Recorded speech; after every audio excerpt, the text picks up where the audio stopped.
The opinions expressed in this program do not necessarily reflect the official policy or position of DKI APCSS, the U.S. Department of War, or the U.S. government. I always use this expression, cute, pink, and fluffy. Like it's somewhere there, it's nice, but is it really a weapon? Is it really a tool? Do we really have to use it? Maybe we should put all the cards on military strategy. I was like, yeah, guys, but you still need law, especially that law becomes so vulnerable. And we not talk only about big countries or organizations like European Union, where my country is a member, Poland, right? Aloha, and welcome to Dialogue, where conversations shape security. I'm James Minnich, Colonel United States Army retired and professor here at the Daniel K. Inouye Asia-Pacific Center for Security Studies in Honolulu, Hawaii. This is episode 57, Lawfare, Weaponizing the Rules, a conversation with Dr. Joanna Siekiera. For centuries, nations have competed not only through military force, but through diplomacy, economics, information and law. Treaties, legal claims, international institutions, and competing interpretations of legitimacy have long been foundational tools of statecraft. In that sense, the use of law as an instrument of strategic competition is nothing new. What has changed is the environment in which that competition occurs. Today, legal arguments shape global narratives in real time. International institutions influence strategic freedom of action. Legal interpretations directly affect access to resources, maritime boundaries, economic relationships, and even the justification for use of force.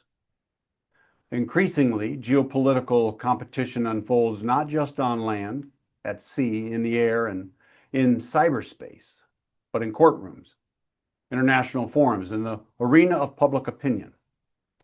This growing phenomena is often referred to as lawfare, the strategic and instrumental use of legal mechanisms to achieve political or military objectives. For some, lawfare represents a new front in irregular warfare.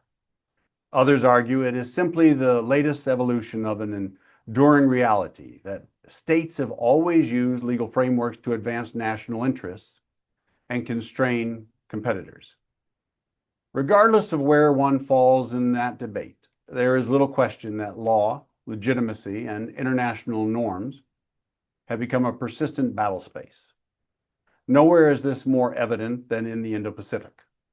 Across the region, questions of sovereignty, maritime rights, freedom of navigation, and territorial boundaries are being shaped by legal arguments as much as by military capabilities. Competing interpretations of international law are no longer merely academic exercises. They are a primary mode of contestation over the regional order.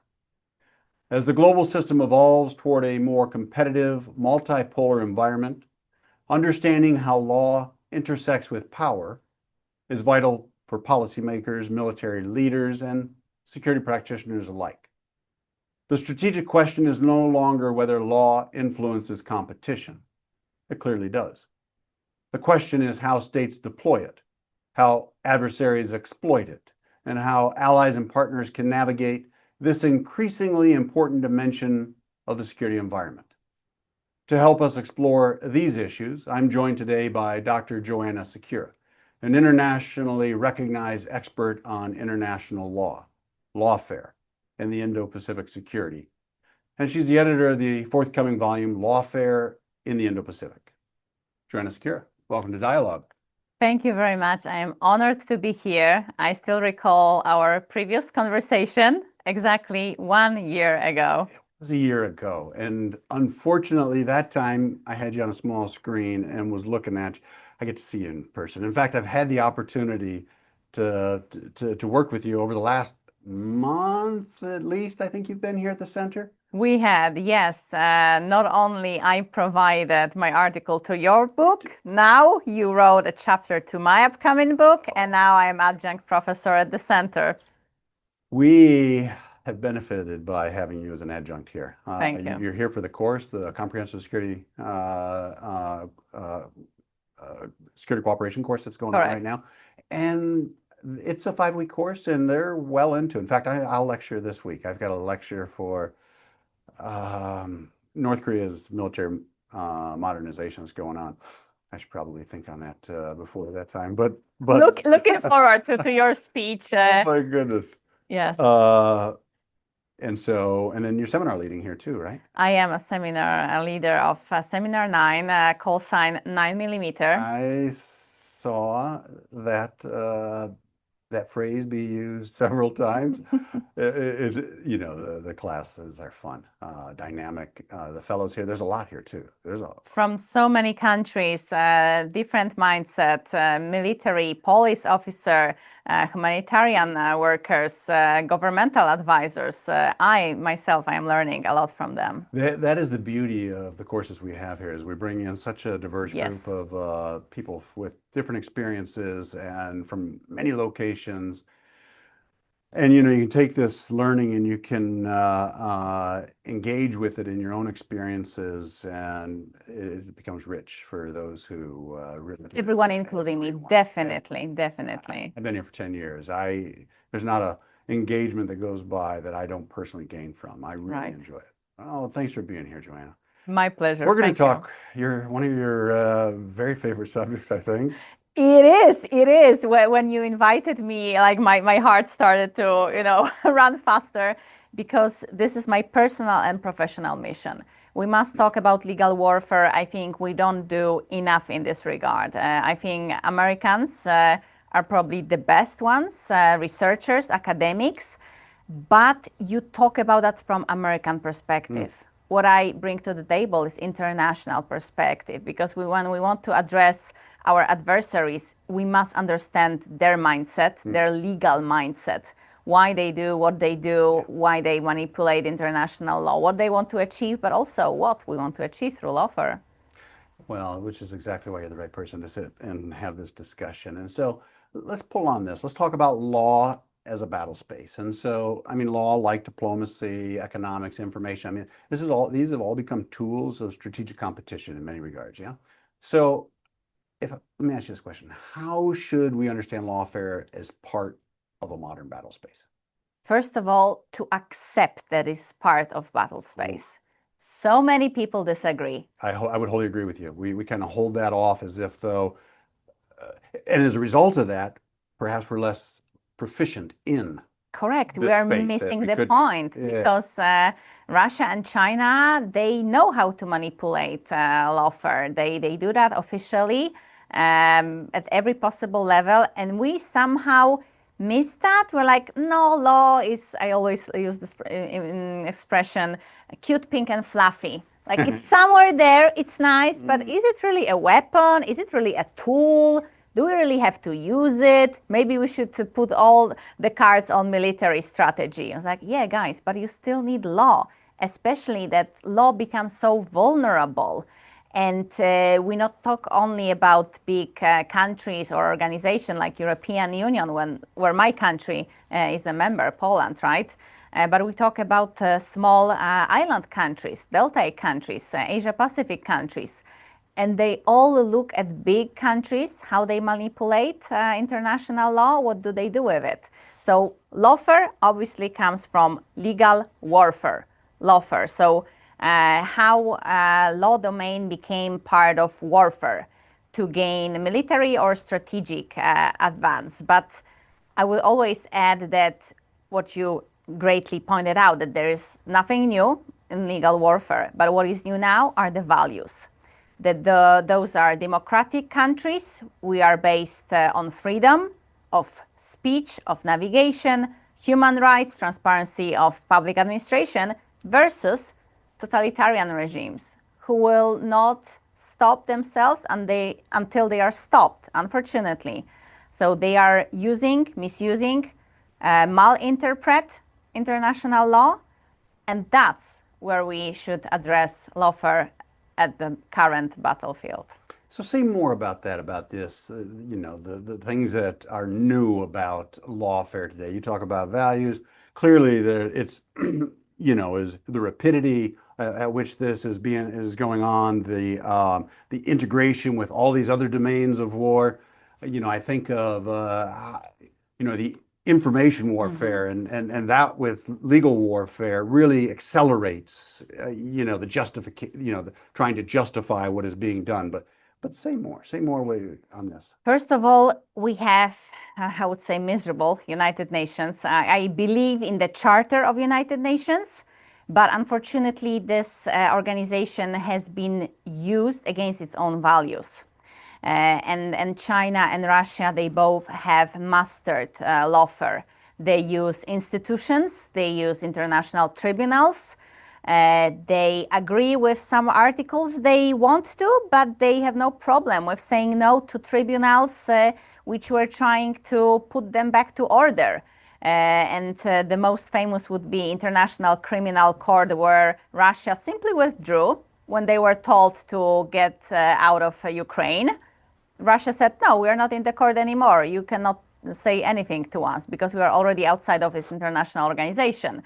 And China, Permanent Court of Arbitration versus Philippines. 2016, right? Exactly. China said, no, we don't believe with the justification of the court, therefore that we will not follow.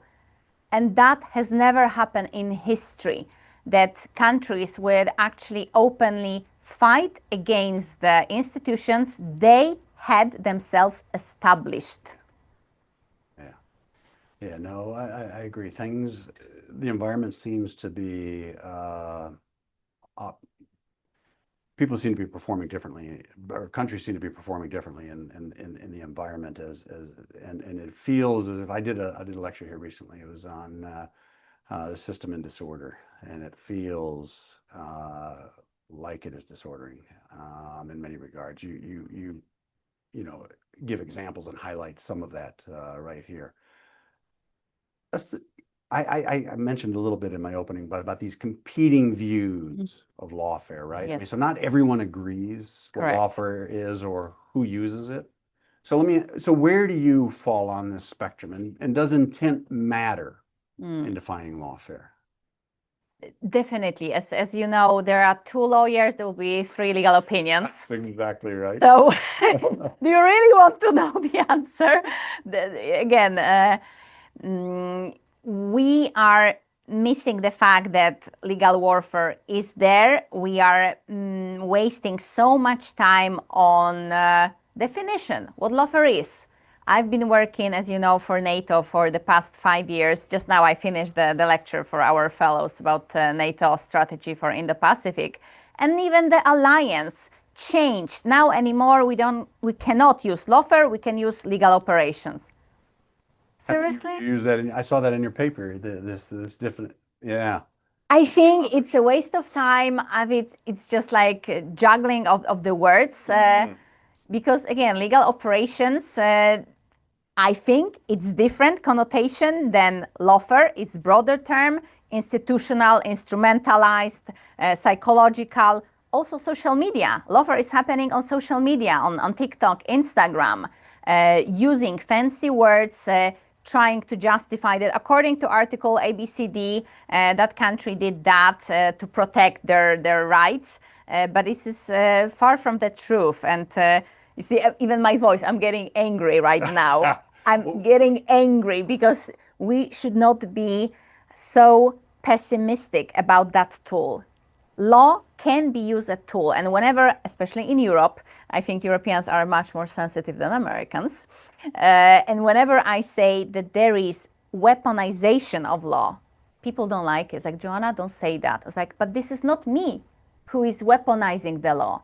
It's already been used that way by Russia, China, but also North Korea, formerly Venezuela and Iran, against us and our values. Because again, this battle, it's all about our values, our freedoms, what kind of world we live in. Do we protect what we all agree, so rule-based order, or no, there is no order? Then we have the power or the law of power, strength, aggression. So I want to pull you further then. So you've brought up about Russia and Ukraine. So I mean, Russia has justified its actions in Ukraine. Yes. And it's used, has done this through legal and historical claims, right? I mean, and so how has Moscow integrated legal narratives into its broader strategy during this war? I mean, talk to us a little bit about this. I mean, I could pull more on this, but go ahead. Definitely. And again, what I will say, it's not directed towards us, NATO, European Union, America, because we all know that sovereign referenda, they were all failed. That was nothing democratic about those referendums in eastern Ukraine to justify presumable help to Russian citizens, under Ukrainian regime. That is all a lie. So who are they talking to? Exactly, their allies, countries who are depending on them economically, politically.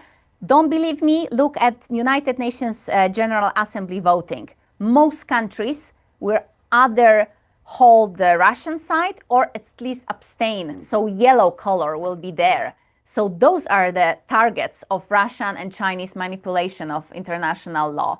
We would say, oh, this is stupid, of course, nobody believes that this is lawfare. Okay, but we are not the target.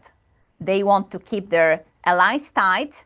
They do still have a lot of countries, developing countries, Africa, South Asia, most of Oceania countries, South America. They are dependent economically, military, officially, unofficially. And it's all about the law, the agreements they signed, the companies, the infrastructure projects. My students always ask me like, yeah, but what's the problem when to Bolivia, Chinese company get in, they build a tunnel. It's good for the company, right? It's like, no, guys, because they bring their labor law, so there is no right for the worker. It can bleed out and nobody will give insurance or whatever. They bring their environmental law, so they destroy the environment, they poison. And again, this is what the countries sign in. This is lawfare in its true form. This is dangerous because they get inside local politicians, local self-government at the various layers of the government, and they put their people. How's this happening in this part of the world here in China and the Indo-Pacific? I mean, China is increasingly using legal arrangements, arguments, domestic legislation, maritime activities, and they're doing this to advance their own interests in the region, right? And so how is Beijing using lawfare to shape the Indo-Pacific and its maritime domain? You spoke some of that. So many ways that we could probably, James, talk here for next 3 hours. This is the strength of yours, this area right here, right? It is. Do you remember, ladies and gents, umbrella revolution in Hong Kong, 2019-20? People were tired of China, Beijing, trying to narrow down their autonomy. When British left, they were promised autonomy, relative autonomy. Yeah. But Beijing's like, no, we don't like the word autonomy, freedom, right? So people came on the streets, marching, protesting with umbrellas. And again, what happened? Beijing did not use tanks or military strength. They used law. Over the night, they changed the law, totally limiting autonomy. So every political opponent, strike, protests, they will accuse of treason against Beijing. Easy, cheap, one night, done. How about in the maritime domain? Maritime domain. The way they interpret South China Sea, this is against UNCLOS. They signed, and they like to poke at US, that US never signed. But, well, you follow the law. They did sign, and they never follow the order. What was really nice, and again, lawfare can be also positive. Here I want to emphasize that what Philippines, that was the Philippines idea, that Philippines brought this case to the court so they would have it right back on white that this, what we are protecting, it is according UNCLOS. Those are our exclusive economic zones. So they were given legal justification. Yes, Philippines, you are right. This is not internal Chinese sea. Absolutely not. But again, often isn't it then, because earlier you were talking about these smaller powers. Yes. And so Philippines up against China is clearly a smaller power. And so when you ask about what tools are at our disposal to be able to Yes. try to advance our strategic interests, I'm listening to you, and you said they chose to go before the law to Yes. try to use that tool Yes. to try to secure their national interests, right? They did. Yeah. And the same Ukraine against Russia. They also went to International Criminal Court in The Hague in the Netherlands asking for the warrant arrest against Vladimir Putin. But again, Russia was not anymore in the court. Again, the law tactics that the smaller countries, the victims of the wars, of war criminals, as we should call them, they seek out help at international institutions. The problem in international law is weak. It does not have sanction or executive powers. So how to protect? We don't have international maritime police. How can we stop Chinese overfishing tuna, which is the main source of protein? We have a few fellows from Oceania countries. They've seen that. I sailed across the Pacific on my... You did about 2 years ago, wasn't it? Exactly, correct. That was more, 2.5 months open sea. And I witnessed, James, only Chinese vessels. Months on the sea, open sea, and only Chinese. And whenever I was asking Captain, sir, can you give me some data about the vessels? And he was like, something is missing or something is wrong with either leasing or age or something about the vessel. And I was like, okay, I will double check, go to maritime professor of biology, maybe those are fishermen, maybe. And she told me, no, there is nothing to fish here. Listening to you, so many thoughts. Let me share a couple of them. So in 2015, I was the secretary of the Military Armistice Commission in Korea. And in that year, the Chinese had gone into the Han River estuary, which is inner waters between North and South Korea. I have no doubt that they probably, I suspect they probably engaged with the North beforehand, but they were exploiting an area that had not been tested previously in its fishing. And so while there are approvals that can be done, they went in there to, to extract as much resources as they could before they were challenged to do it. We ended up actually we did challenge them, and diplomatically they took no action. Yes. But combined operations that moved some force against them in the Han River estuary, and they had 10 vessels in there. These, Chinese fishing vessels are large. Yes. Yeah, exactly. Exactly. But anyhow, fleet. Oh my goodness. Yeah, we had boarded 2 of those and those vessels and taken them. Koreans did into custody, and the rest had moved. But they continued to secure that area afterwards because of this encroachment in areas, testing what they could do and should not do. And so listening to you made me think of some of my own experiences a few years back in this area here. When you're talking about the use of language and things, my mind went to thinking about, this is really semantic maneuverings, and it is. I said in my monologue about how this, we've seen this stuff before. A lot of this is not new, and when I think about semantic maneuverings and some of the history, I go back to the Cuban Missile Crisis. And that was nothing if not a test and reframing of the legal categories to be able to advance what you wanted to do. And so knew that the word of quarantine would be more preferable to blockade, which was clearly a legal an act of war. And so this was, how do we use the law to come up with a way to do what we needed to do? And so then they selectively were going to quarantine, missiles coming into the area. They would But we see this a lot, this semantic maneuvering, using the law to A lot try. more, I would say. It's coming more and more and more, different levels, regional organizations, global organizations. You mentioned your beloved Korea, you're expert in it. I always laugh, and again, this is my dark humor. Just look at North Korea. They are not in the World Trade Organization, and then they can produce and sell whatever weapons they want. They are not, inside the organization. And of course, this is not the way to go. But they knew. Why would they be in the World Trade Organization?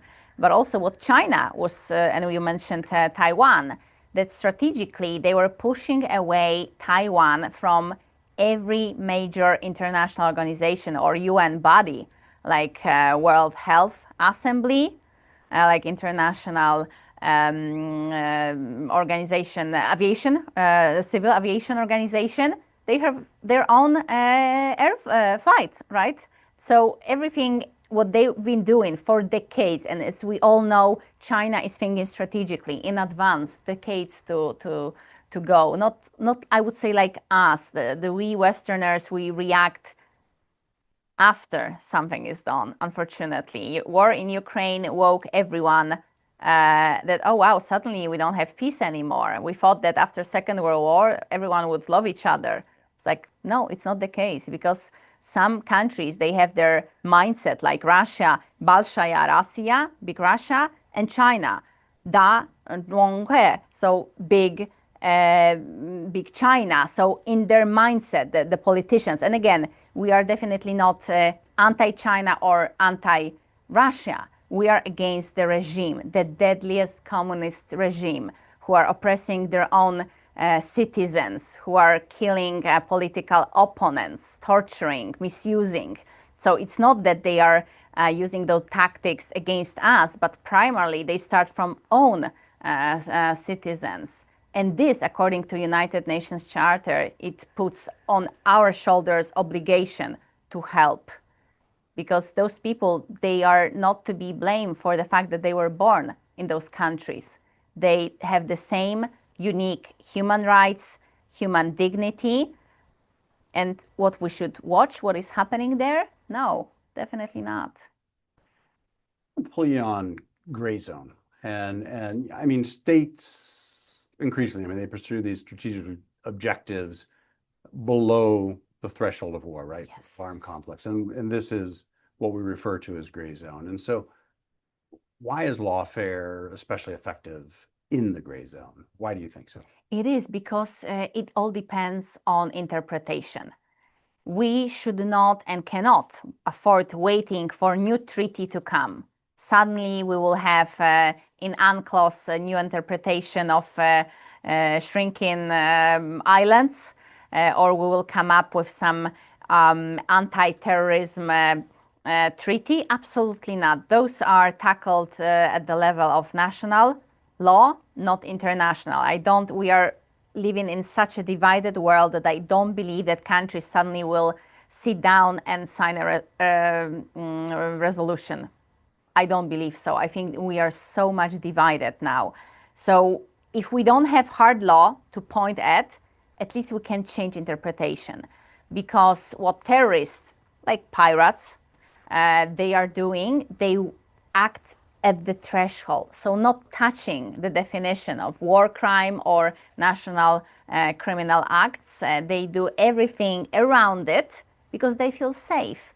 Because how can we chase them? How can we accuse them? How can we collect evidence, do all the forensics, if actually there was no legal statement, no legal criminal proceeding to start with? I think it's brilliant. It's genius.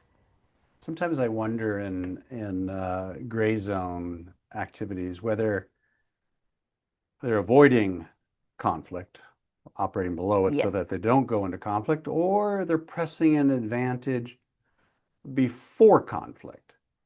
You could argue, to your earlier examples with Russia and Ukraine, that a lot of the actions taken that were in fact done that way, that they were seeking an advantage in advance of what became conflict.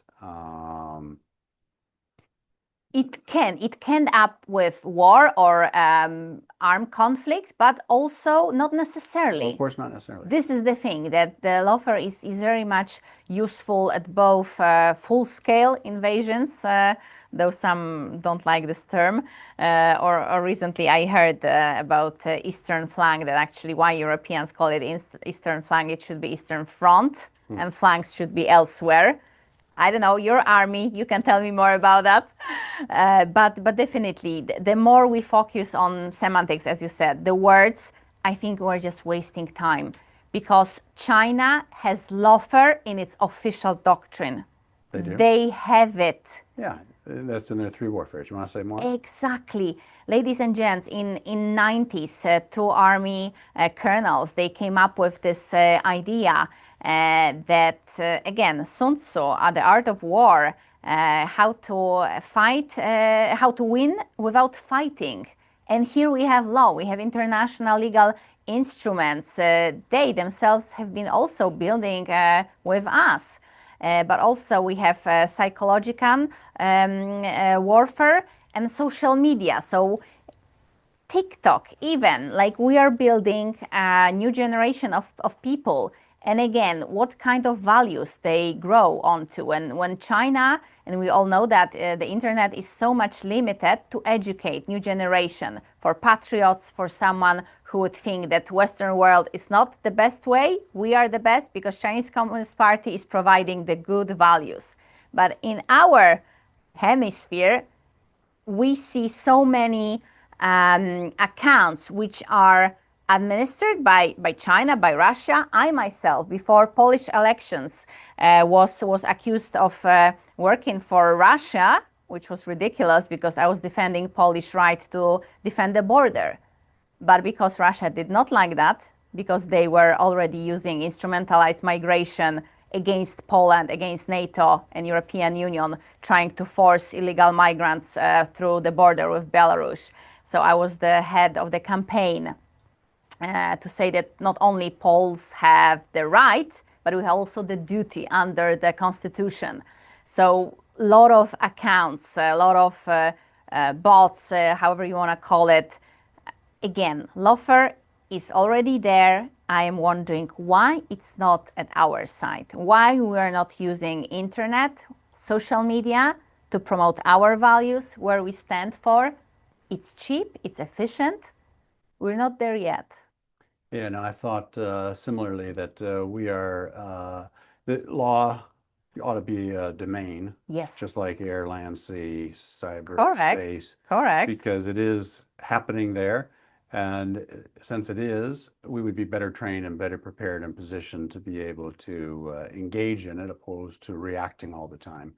No, I wholly agree. And then just finishing up your last thought on the 3 warfare doctrine, you're talking about public opinion warfare, psychological warfare, and then legal warfare, and how it's being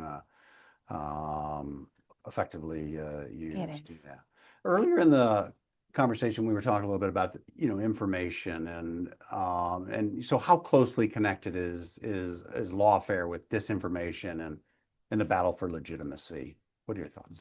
It is highly connected, because I myself have seen, especially in Europe, even adverts. When you listen to YouTube, you can see more or less some kind of narrative, like the war in Iran recently, and from again European side, you will not see the argument why US is supporting Israel and its stance against the terrorist organization being Hamas and Hezbollah, for years being founded by the deadly regime of Islamic Republic of Iran. You will not hear that narrative. What you will see crying children in Palestine.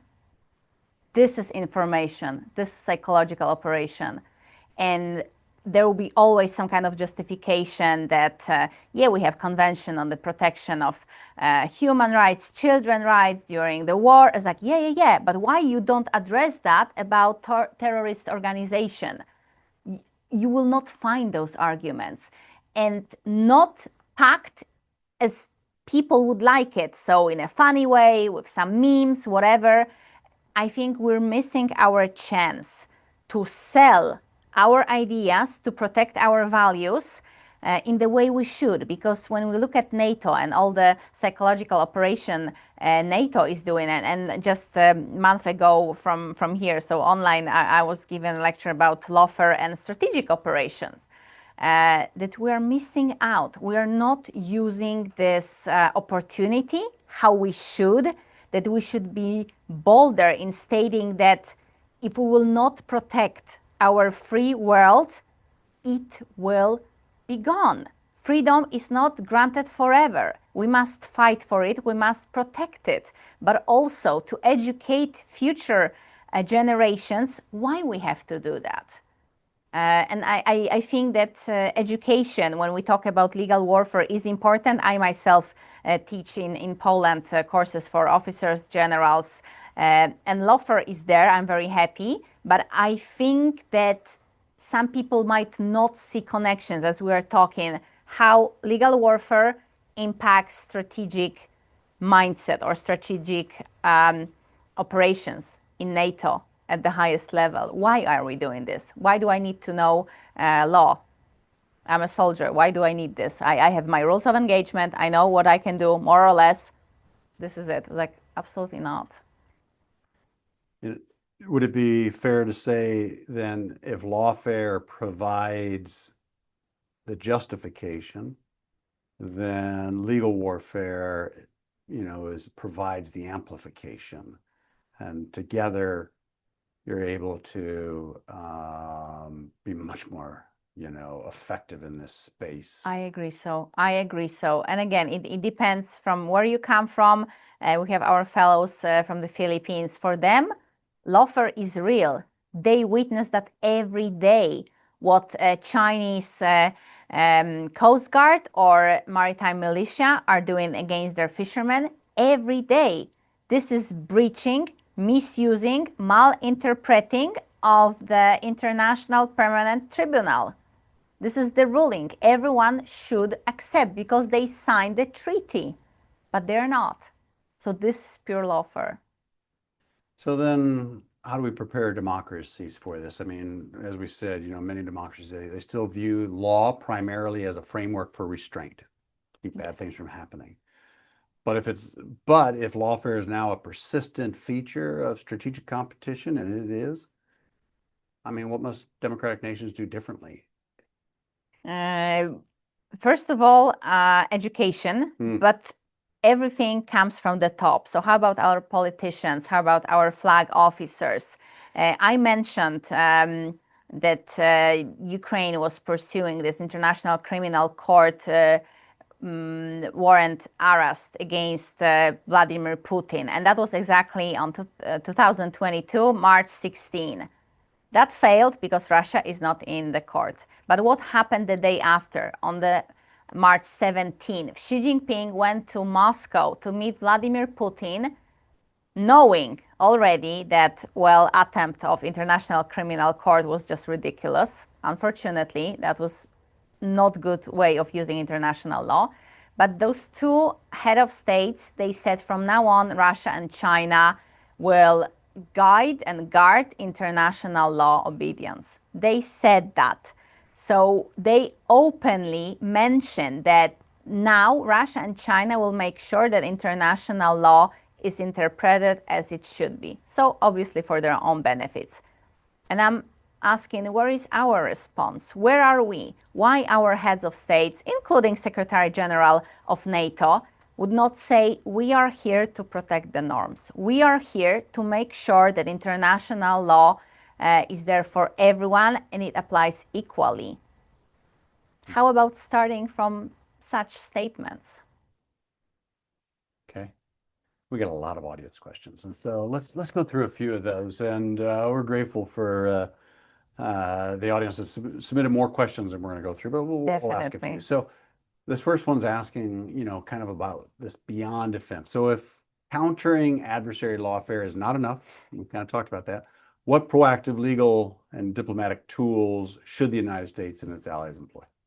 First of all, promote promote. You have the most amount of lawyers doing legal warfare for most of European countries. And again, I'm publishing next book, and there are not so many European authors.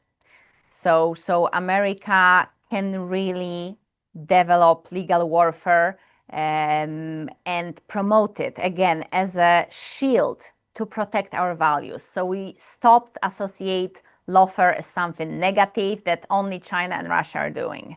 We are equipped with legal instruments, institutions, bodies, UN agencies to protect ourselves. We pay annual budget to UN and other institutions, tribunals, courts, but I don't see effects. So how about countering lawfare from what we have, so institutions, organizations. Educating is what we already mentioned. And I think this approach, this mindset that we will accept there is not only dime analysis of military conflicts or conflicts between the states, but also there is legal element. Yeah, I think those instruments of national power, when it's expanded out to dime fill, I think the L is legal as well. Some people add it. Yes, you're right. Some do, but it's not nearly. Dime is the Yes. construct that is used. No, It you're is. absolutely right. It's probably people like you who go to the dime fill and add in the legal. Well, it's like staying, illegally. This next question is asking about small states, and you spoke a little bit about this, but maybe you might pull a little bit more. And so, how can smaller states leverage international law to protect their sovereignty? They can. And actually here, ladies and gents, I will address you to check our last podcast, because we were exactly talking about the power as united region of Oceania, small Pacific island states can do, because they are waiting and waiting for United Nations to take some action. There is no action. So what they decide to do, to gather their data, maritime boundaries, and to deposit to United Nations whatever happens to their baselines, if they will be fixed, ambulatory, if they will get more sand and have more territory, or maybe submerging less territory, they will still keep the legal rights of their territory, and territory is one of the components of a state. So therefore, they will secure statehood. And this is pure legal of warfare, because China is manipulating, they are using the vulnerabilities of those countries. Again, Oceania. Check the podcast we did. I actually listened to it, our podcast from last year. I listened to it this weekend as I was preparing, and I enjoyed it. It was good then, it's good now, so I concur with you. Enforcement and legitimacy. So how much confidence should states place in the enforcement of international laws when several major powers are not even parties to institutions such as the International Criminal Court, which you mentioned earlier? Go full in. I know that people love all the, legal movies when there is some drama between lawyers, that they fight, they use argument. They are always confident. I'm sure you all like that because of the level of confidence. Here is the charter, here's the article I'm using. This is the truth, this is the ultimate truth. So we have United Nations Charter, Article 1, the main reason why countries, currently 193, are in United Nations, because they all believe in peaceful resolution of conflicts. Full stop. So why don't we go back to old school and use the strategic legal thinking for our own benefit?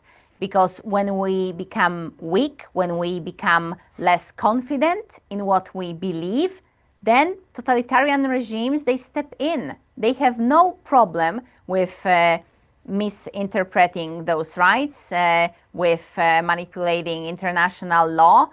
And this is detrimental for their own citizens, as we spoke, but also affecting other countries who are somehow, they are not with us, they're not against us, but they might lean towards totalitarian regimes. So in our own benefit, we must be there before they are.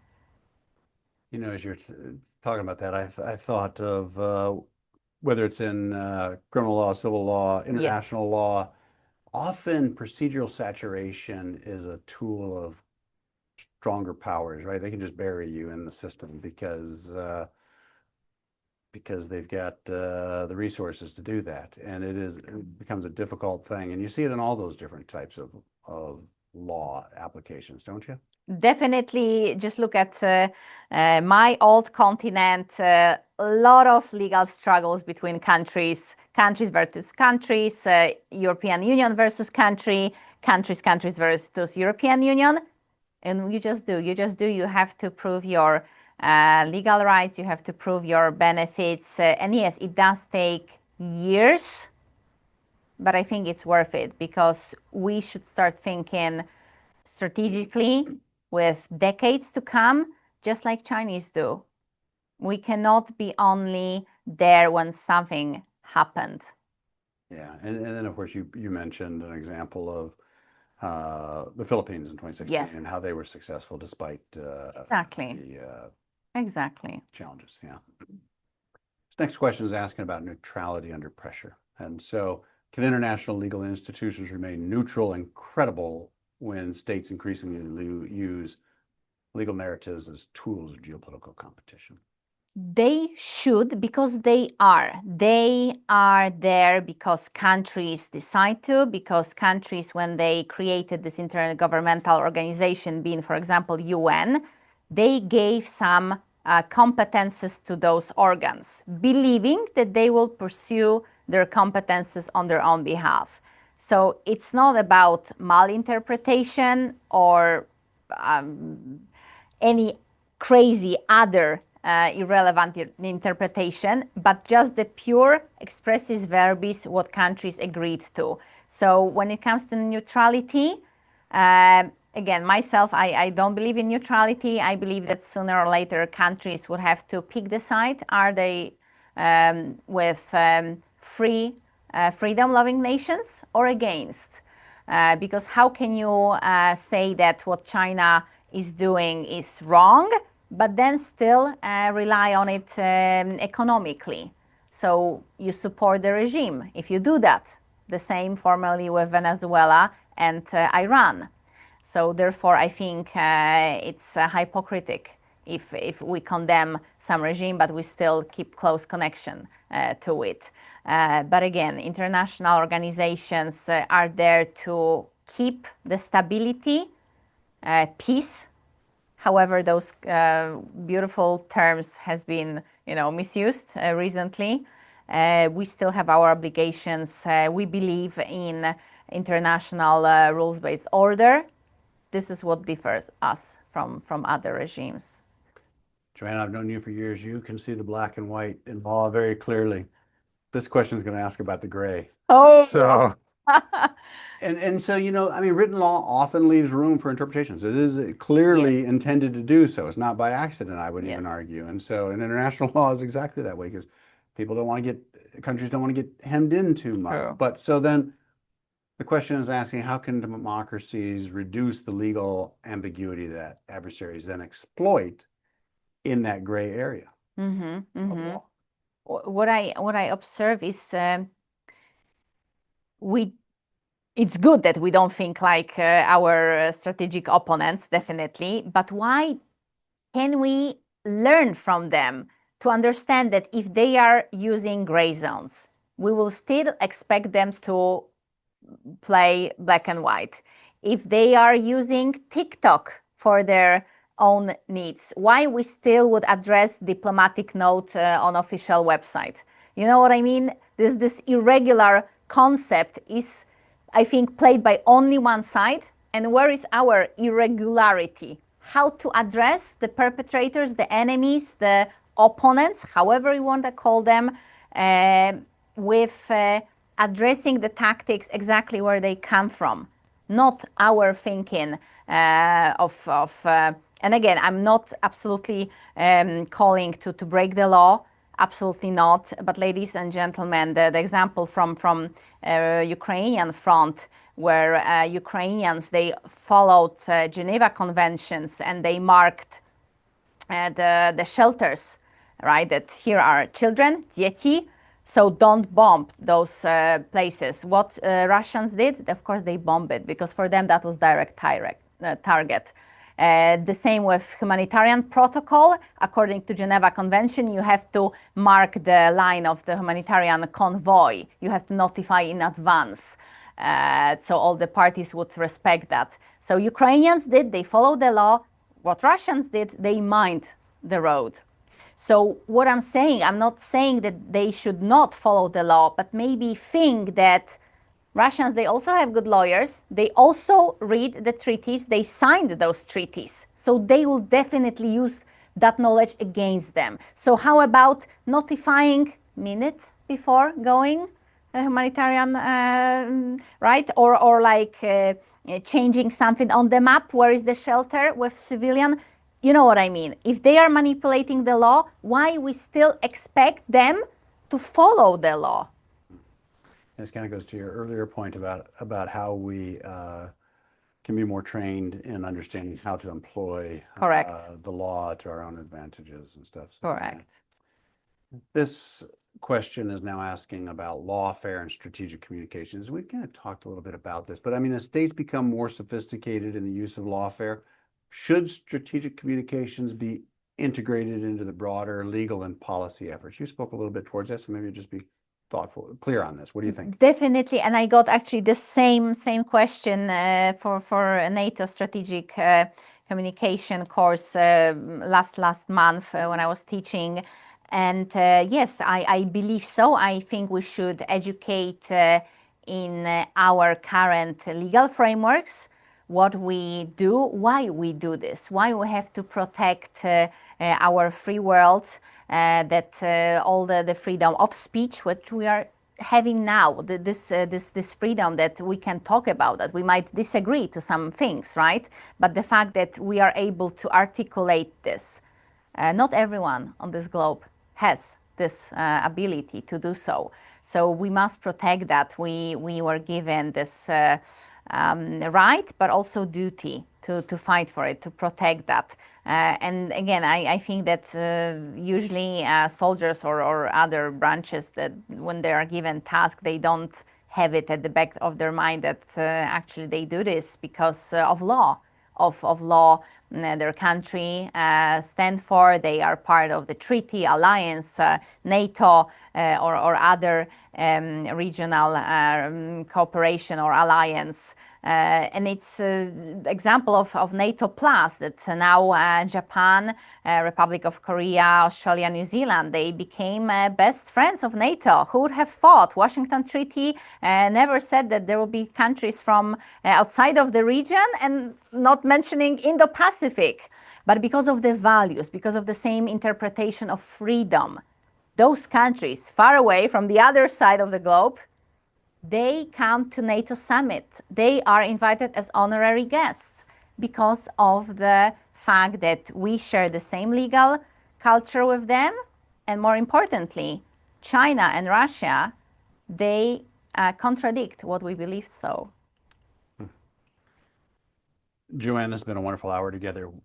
Already. Oh my goodness. And so at the close, I like to put forward recommendations on books and stuff. And so I actually want to recommend your book. You're actually, it's 2 volumes, right? Yes. I mean, there's a lot of substance to this Lawfare in the Indo-Pacific book, 2 books that you're putting forward with Springer. When's it coming out? And say more about it and more about this topic if you'd like. I am honored. Also, as I mentioned, there will be your great chapter on Lawfare. That actually Lawfare is not that new thing. Law is a battlefield, nothing new. Exactly. I was invited by Springle. They wrote to me that, well, ma'am, not so many people deal with Lawfare. Would you like to write a book? I was like, yes, can I gather my people? Definitely. And so I did. But then like, well, you provided so many chapters. So either we cut something, it's like, absolutely not, or you will have 2 volumes. And so I am very proud because there is no other book like this, Lawfare in Indo-Pacific. There are two books in American market about Lawfare, but then again, it's American interpretation. And I want my people to have, just like you have, international view, international awareness, what's happening, why it's happening, and why it is all connected. What is happening in Taiwan affects Ukraine, and so I'm really proud of this. We are now picking the cover, so I really hope that very soon we will have hard copies. Oh, this is wonderful. And this actually comes on the heels of another book you previously did. What was the title of that one? Exactly. International Law and Security in Indo-Pacific, Strategic Design for the Region. So again, my great authors, including our Dean, Wade, exactly.